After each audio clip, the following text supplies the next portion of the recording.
One Zambia, One Nation. Welcome to Zanis News. To present it, I'm Michelle Rubinda. The headlines. President Hichilema calls on youths to embrace entrepreneurship.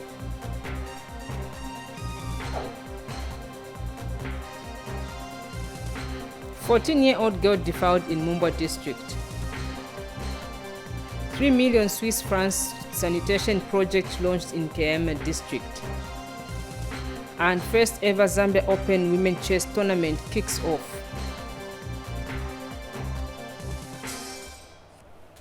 The news in detail.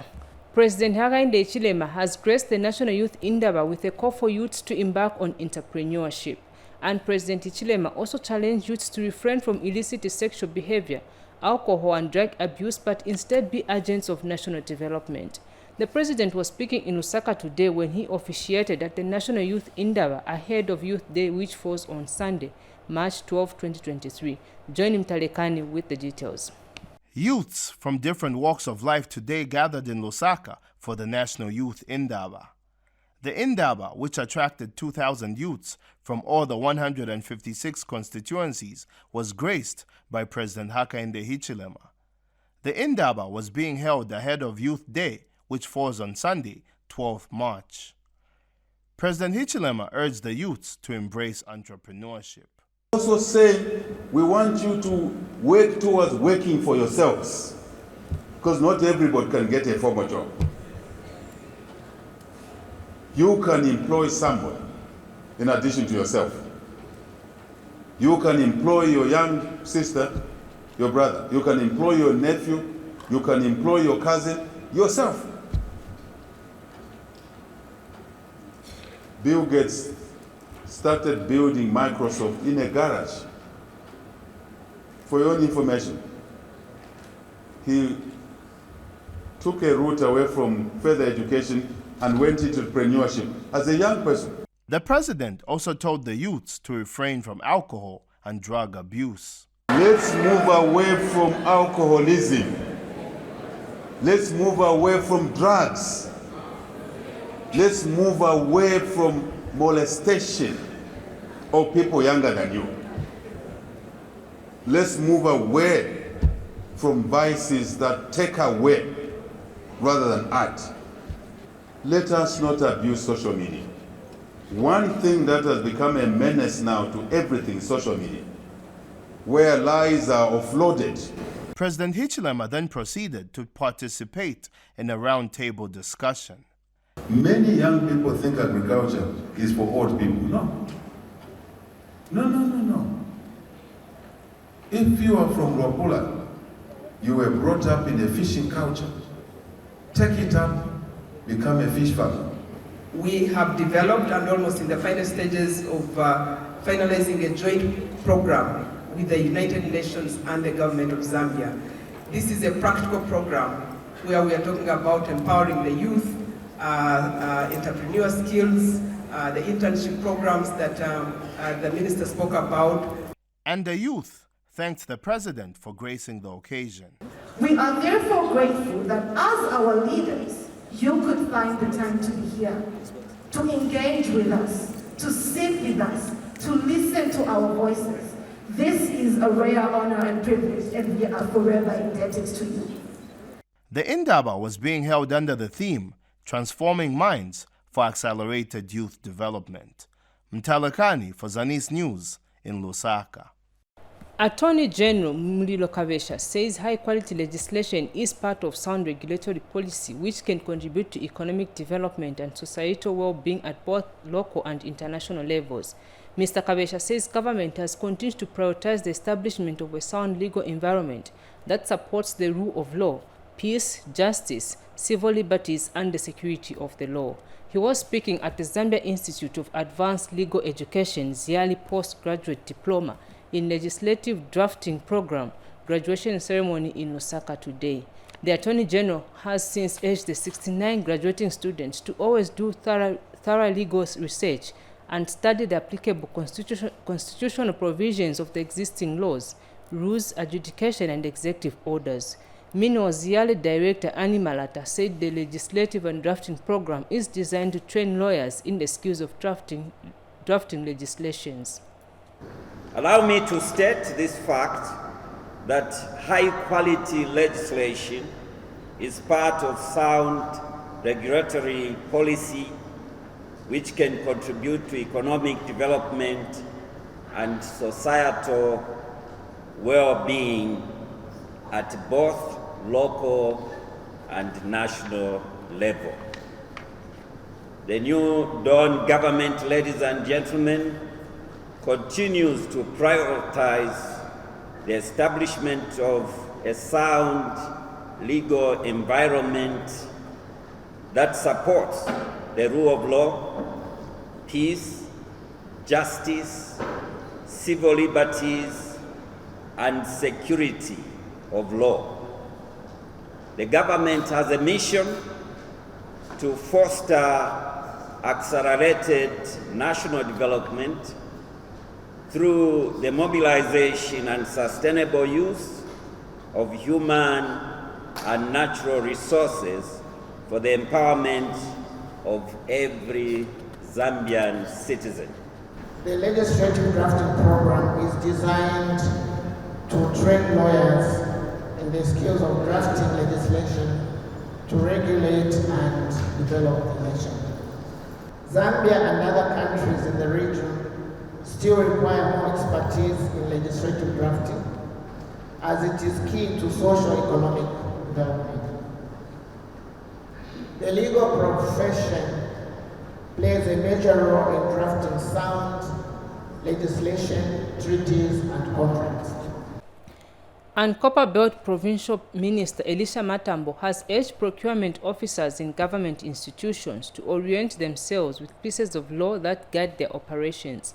Mr. Matambo also called on the officers to help government procure goods at the right price, befitting value for money. We have more in the following report. Though procurement officers are seen in the public domain when they have done a wrong purchase or delayed to procure goods for public institutions such as hospitals and other departments, these officers play a key position in ensuring that development is achieved once the right materials are done for various developmental projects. Copperbelt Minister Elisha Matambo, who graced the workshop for procurement officers from different government departments in Ndola, notes that following procurement process in a transparent manner is key for the country. This orientation will help you become more conversant with how procurement entities can ensure that goods, services, and works are procured at the right quality, right quantity, and delivery on time for the government to realize value for the money. Procurement specialist Mishe Kaoma highlighted the best practices for procurement officers. Procurement is not, as I always say, honorable. Procurement is not as smooth as facial powder, neither is it as smooth as ice cream. It's rough, it's tough, and every supplier, I always say, is a liar. Every supplier is a liar until he has delivered, until the goods are inspected, accepted. That's when you conclude. Alliance Procurement and Capacity Building Coordinator says building capacity for procurement officers is vital. You may fail to note that one of our competences, true competences, is that we're a lead market research institution, and we provide market analysis position for procurement and supply chain for public sector. Tovini Ngombe, Zanis, Ndola. Now, police in Mumba have arrested a 35-year-old man who is alleged to have defiled a 14-year-old girl. The girl, who is a grade 8 pupil at Kawanziba Primary School, is said to have reported the matter following the defilement, which occurred on 28 February 2023, and Kawanziba Primary School Deputy Head Teacher Queen Kanyanta says the law should take its course and has praised the girl for reporting the matter immediately. Details in the following report. child defilement cases have shown a steady increase in Mumbwa district of Central Province. The latest victim is a 14-year-old grade 8 pupil who was swayed on her way to school.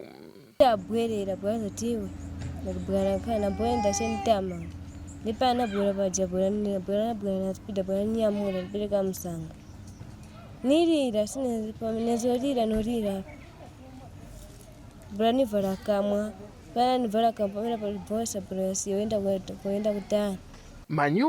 to settle the matter out of the law are at play as the father to the girl narrates. Tenzongera chabe mu bantu ati bafuna kulipira ng'ombe, but otherwise bevesi banatuze ati bafuna kulipira ng'ombe. Tenzongera chabe mu bantu mamene bakambira but tinafike pa extend ya kuti tikambirane nao chifukwa cha kuti tinaona kuti future sivomekeza kuti tikambirane as law mamene iti vomekeza ndi mamene tizakongera. Meanwhile, Kanwajiva Primary School Deputy Head Teacher and the Teacher Child Advocates Association Executive Director are saddened by this development.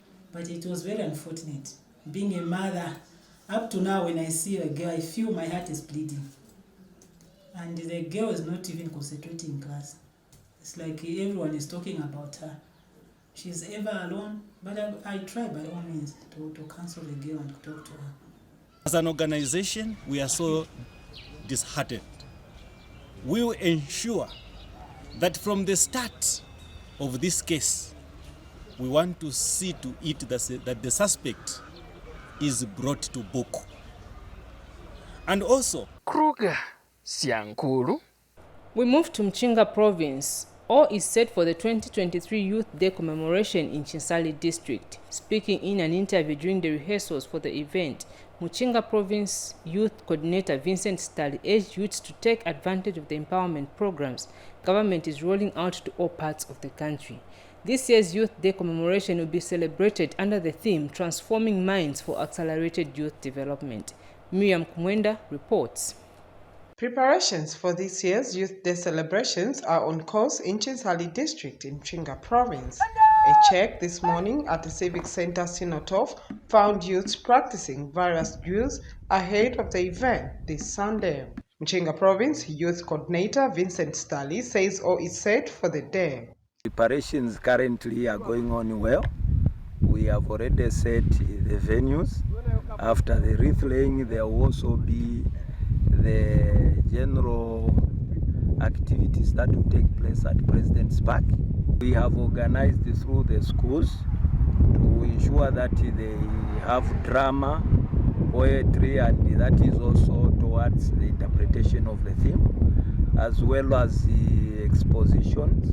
We have exhibitions that will take place from those who were empowered under the youth empowerment.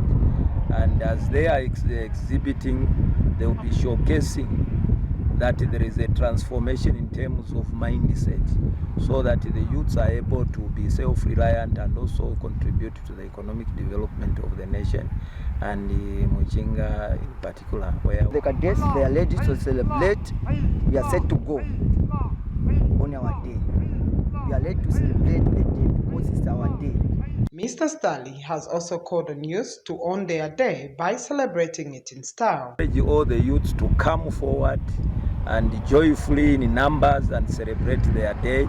They should celebrate it in style. Meanwhile, the youths of Chinsali District have urged their fellow youths in the province to turn out in good numbers to celebrate their day. I'm urging you youths out there, and me, myself, and everyone else to come up on board and explore our day.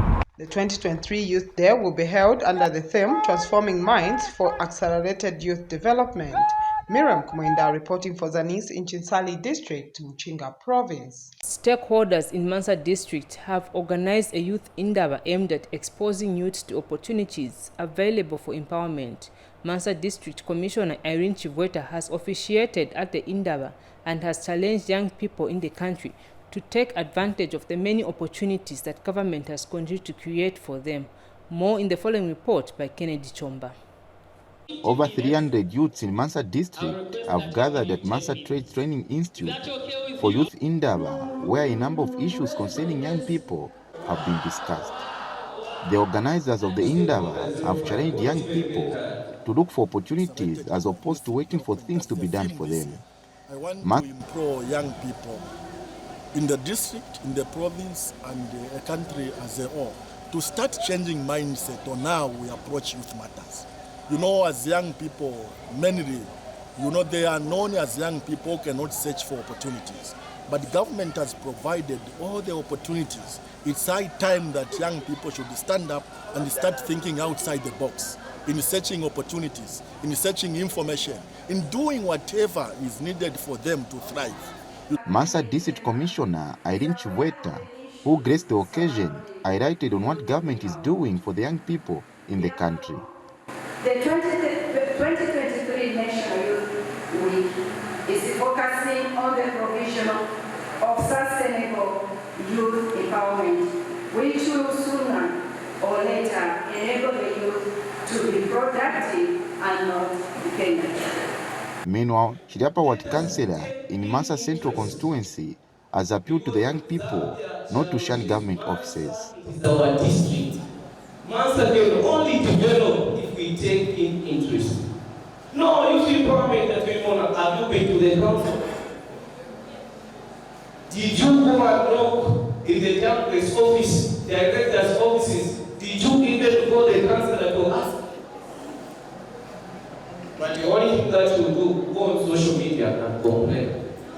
What we need is continuous engagement. As civic leaders, we only exist because you are there.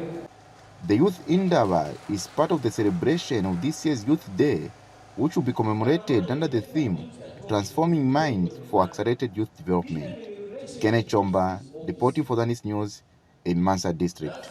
And in Western Province, WaterAid Zambia has launched a 3 million Swiss francs project in Kayema district aimed at improving sanitation and access to water for the girl child in schools.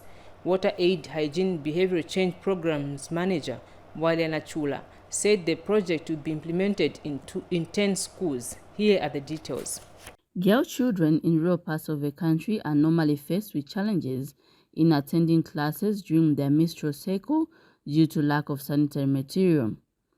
This is why government, with the help of a stakeholder WaterAid organization, has launched a program called Hawashe in Nkema district aimed at providing improved sanitary material and facilities to girls in schools. So the Hawash project is targeting a total of 20 schools. The schools are 10 in Nkema, and the focus of this project has been around the girl child as well, but mostly focused on improving education, the environment around the schools using infrastructure. The Ministry of Education, National Shin focal point person, called on other stakeholders to come on board and work with government in improving the educational sector. We appreciate the compliments which the partners actually puts in to help out in what the government is always doing. And we work very well with even the other partners. So with the WaterAid now, we've been working with them for some times. They have been providing the hardware part, where they have been drilling boreholes, as well as putting up the ablution toilets for the learners. And Nkema District Commissioner has expressed hope that the project will help in improving the attendance of the girl child in schools. WaterAids have brought a progress in the district of Nkema, because most of our children failed to come to school because of having no proper sanitation. So this one will help our children to come in numbers in schools. Last year, Nkema district recorded an 85% dropout of girls due to non-availability of sanitary material during the menstrual cycle. Mulimas Tumbeko reporting for Zanis News in Nkema district, Western Province. And in Northern Province, a former senior army officer in Kasama district says Zambia Army Commander Lieutenant General Stali Aliwuzu's induction into the United States Hall of Fame is a landmark achievement for the country. Retired Colonel Kelvin Makasa called on young people in the military and other fields to be inspired by General Aliwuzwi and impress the spirit of hard work. Nkweto Mumba reports. Zambia Army Commander Lieutenant General Sitali Denis Aliwuzwi has made history by becoming the first Zambian to be inducted into the Hall of Fame of the United States War College. This development has not only cheered the military wings and government, but a cross-section of society as well. And the former senior army officer in Kasama has congratulated General Aliwuzwi on the landmark achievement. Retired Colonel Kelvin Makasa has since described General Aliwuzwi as a seasoned, determined and resilient man. He is a hardworking senior officer who is focused, and he really manages to achieve whatever he wants to achieve. I'm saying this because I'm really proud of the achievement he acquired recently, where he was inducted into the Hall of Fame in the United States of America War College. This is a very, very big achievement, which I believe even the army, the entire army, is proud about. I'm here in Kasama, where I retired from. I can feel this pride. Retired Colonel Makasa has further challenged young people in military circles and other fields to emulate General Aliwuzwi. His intelligence when it comes to teaching, he is very highly knowledgeable in terms of military. This should be an inspiration to many, many more officers to work, to be like him, so that many more Zambian officers can be inducted in the Hall of Fame. General Aliwuzwi was recently recognized for his outstanding military achievement and commitment to leadership by the United States Army War College. Nkweto Mumba for Zanis in Kasama. Government says the preparation for the second summit for democracy to be co-hosted by Zambia, Costa Rica, Netherlands and the Republic of Korea have advanced. Minister of Justice Permanent Secretary for Legal, Mwenyawalya, disclosed that 400 participants are expected to attend the event. Lakson Makoza caught up with some stakeholders with a view to get their expectations ahead of the summit.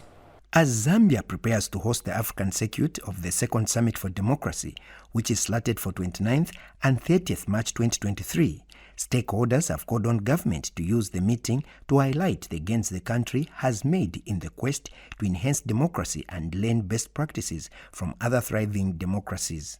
So Zambia cannot afford to slide back from the gains of good governance and democracy that we have gained this far. So these are some of the opportunities, and really people will learn from us. It takes account or stock of the progress that Zambia has made in the last few years towards the attainment of democracy. Some of the issues that we discussed will be the rule of law, legal reform, human rights. For persons living with disabilities, the summit provides an opportunity for Zambia to learn from other countries on how they have incorporated the needs of people with disabilities in their democratic dispensation. Government actually to make some commitments on how persons with disabilities will be able to participate in the governance of this country, as well as to ensure that persons with disabilities are able to participate in the electoral process without major problems in terms of the barriers that they've been facing. And civil society organizations have outlined some of the key issues they want to be addressed during the summit. We urge the government to take practical steps to create and maintain in law and in parties an enabling environment for freedom of expression, independence of the media, and access to information, freedom of peaceful assembly, and creating an enabling environment in law and in parties that guarantees freedom of expression and peaceful assembly, and impartiality of the independent broadcasting authority. Meanwhile, preparations for hosting of the Second Summit for Democracy are on course, with invitation letters already sent to selected heads of state to attend the event. Sent out 21 invitations to 21 heads of state. So including Zambia, there will be 22 participants. Aside from the heads of state from Africa, we will also have other non-state actors participating again, just like it was with the first Summit for Democracy. So we will have civil society organizations, we'll have the academia, we'll also have parliamentarians coming from these invited countries. Some of the invited countries include Angola, Botswana, Tanzania, and our neighbors, Democratic Republic of Congo. The Summit for Democracy is being held in conjunction with the United States of America and will be hosted by governments of Zambia, Costa Rica, Netherlands, and South Korea. The Summit for Democracy will be held under the theme Free, Fair, and Transparent Elections in Africa. For Zanis, I'm Lakson Makodza. Still in the news, the Road Development Agency says the Lusaka-Ndola Highway has reached its lifespan and is beyond repair. RDA Acting Director Communication Anthony Mulowa says in the last few years the road has rapidly deteriorated and needs to be reconstructed. Peter Mtale has more in this report. The Lusaka-Ndola Highway is of economic importance to the country, as the road not only takes traffic into 5 of Zambia's 10 provinces, but also connects to neighboring countries.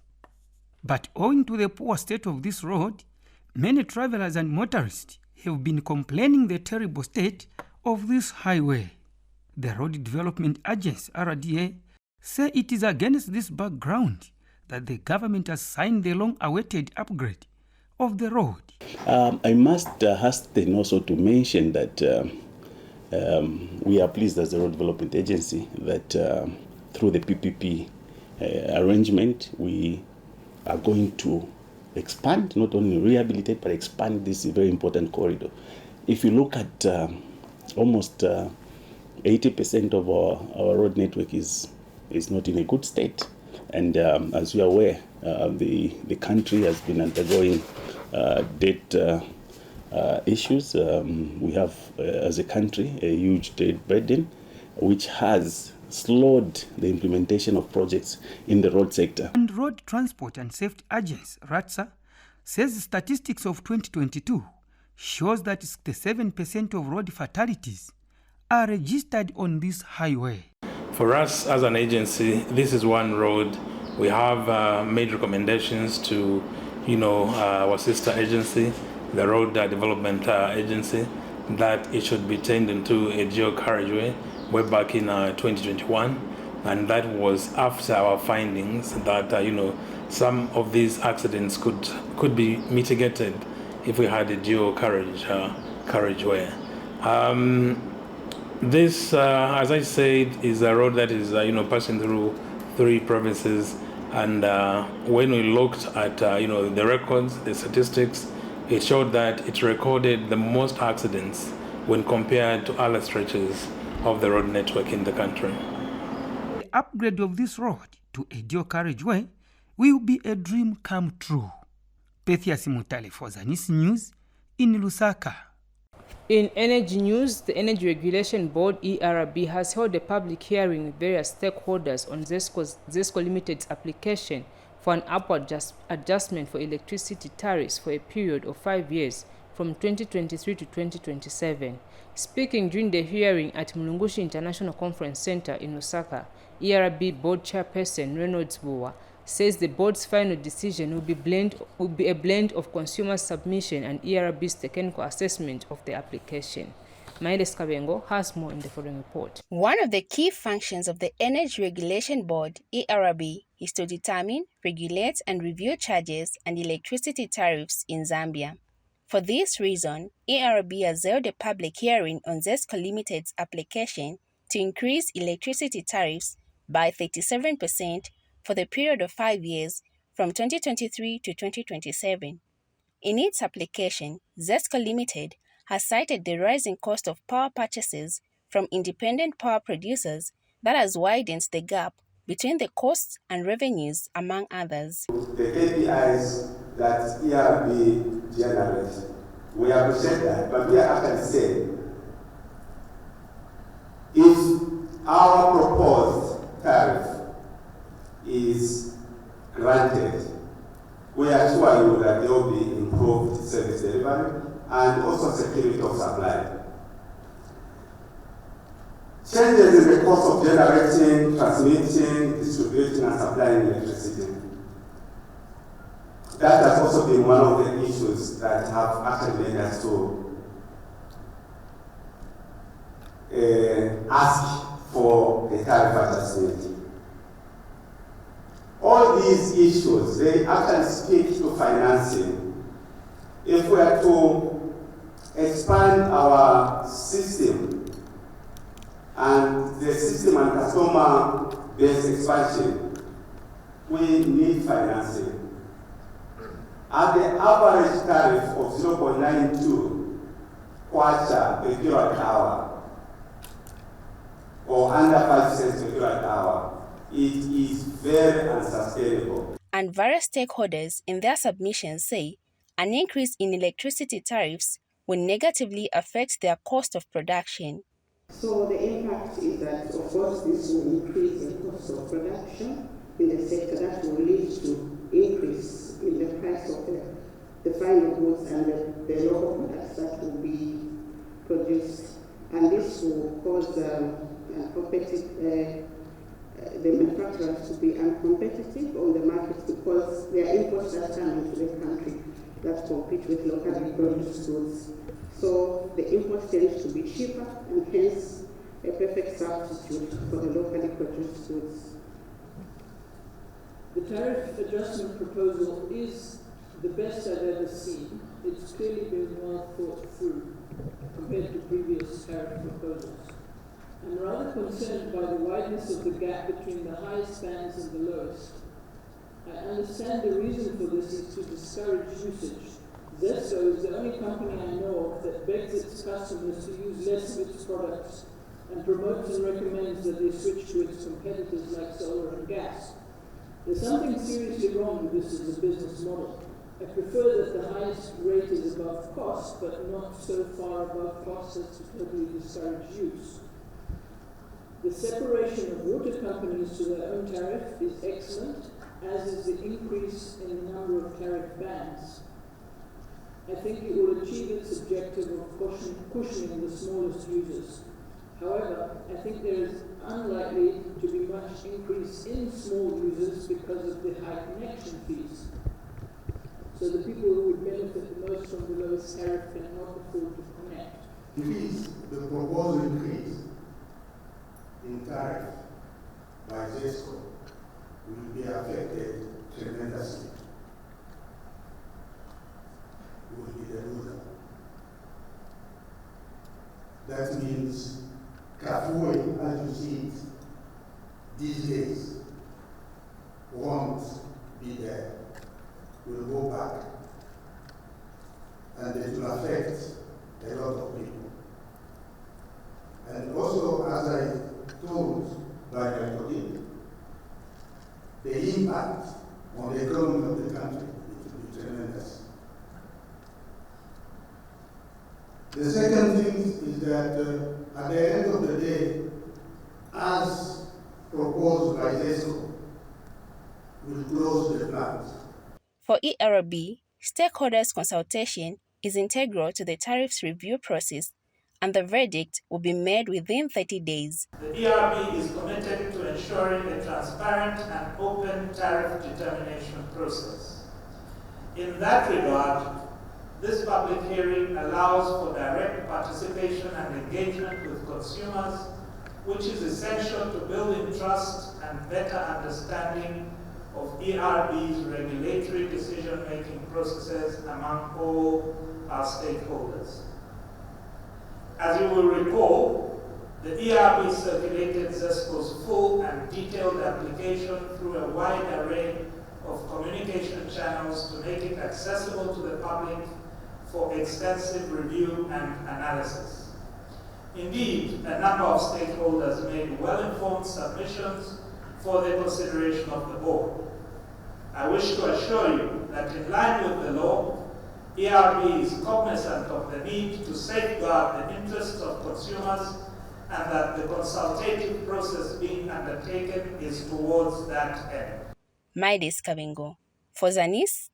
And finally, in the news, Zambia Chess Federation President Leslie Chikuse has thanked government for the continued support rendered to the federation. Speaking at the launch of the first ever Zambia Open Women Chess Tournament, Chikuse said women have continued bringing medals in the country, hence the need for supporting them. Zakaria Nimbili brings us this report.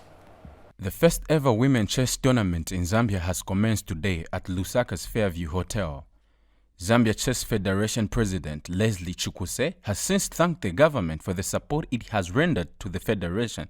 The Zambian women chess players have continued to bring medals for Mother Zambia, and that is why we thought that it was very necessary that we give them this beautiful gift. They gave us a medal at the All Africa Games, where our evergreen Lorita gave us a silver medal at that championship. We have Niza Chilingwe, who went to the All Universities Chess Championship. Meanwhile, Zambia Chess Federation Chairperson Joy Mtine has encouraged women to take part in the tournament as it will enhance their abilities in the sport. Mention, the list is just too long. When are we going to challenge those players? I'm sure we can do it. Ladies, let's do it. Thank you very much. Let me not take much of your time. Thank you. And the representative of chess players from Malawi, Priya Shu, is confident of winning the tournament. Shu has thanked the Zambian Chess Federation for the tournament, which she says will enhance competition amongst African women chess players. From this tournament, I'm hoping to gain some exposure, play some nice games, and get some new competition. Zakaria Nyimbili, reporting for Zanis and Lusaka. That sporting item brings us to the end of the news, but before we go, a recap of stories that made headlines. President Hichilema calls on youths to embrace entrepreneurship.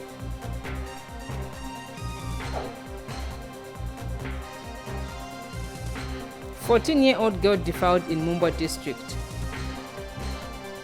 3 million Swiss francs sanitation project launched in Kayama district. And first ever Zambia Open Women Chess Tournament kicks off. That's all we could package. Thank you so much for watching. On behalf of the entire production team, this has been Michelle Lubinda. Thank you so much for watching and God bless.